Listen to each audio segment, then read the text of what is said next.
ডিসেম্বরের শুরু থেকে সীমান্তবর্তী এলাকায় সংঘর্ষে লিপ্ত রয়েছে থাইল্যান্ড এবং কম্বোডিয়ার সেনারা।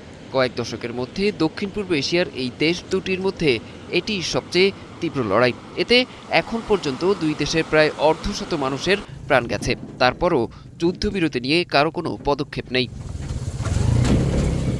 এর মধ্যেই থাইল্যান্ডের বিরুদ্ধে গুরুতর অভিযোগ আনল কম্বোডিয়া। দেশটির উত্তর পশ্চিমাঞ্চলীয় বান্টি মিঞ্চি প্রদেশে আহত সেনাদের অভিযোগ, তাদের দমনে বিষাক্ত পদার্থ ব্যবহার করছে থাই সেনারা। যখনই থাই সেনারা আক্রমণ করার জন্য অবস্থান খুঁজে পেত, তখনই তাদের জেটগুলিকে সেই স্থানগুলিতে বোমা হামলার জন্য রিপোর্ট করত। পরে বিষাক্ত পানি ভর্তি বিমান পাঠিয়ে আমাদের উপর হামলা চালাতো। থাই বিমান থেকে হামলার পর শ্বাসকষ্ট শুরু হয়ে যেত, মনে হতো দম বন্ধ হয়ে যাচ্ছে।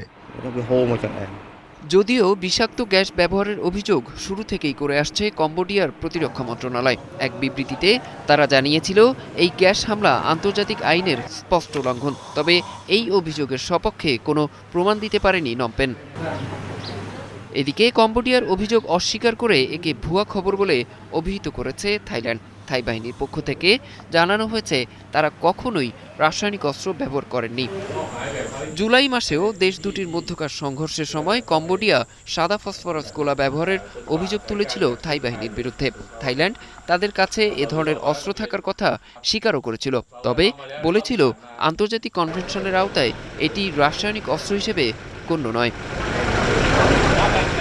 অরিসুল ইসলাম, ৭১।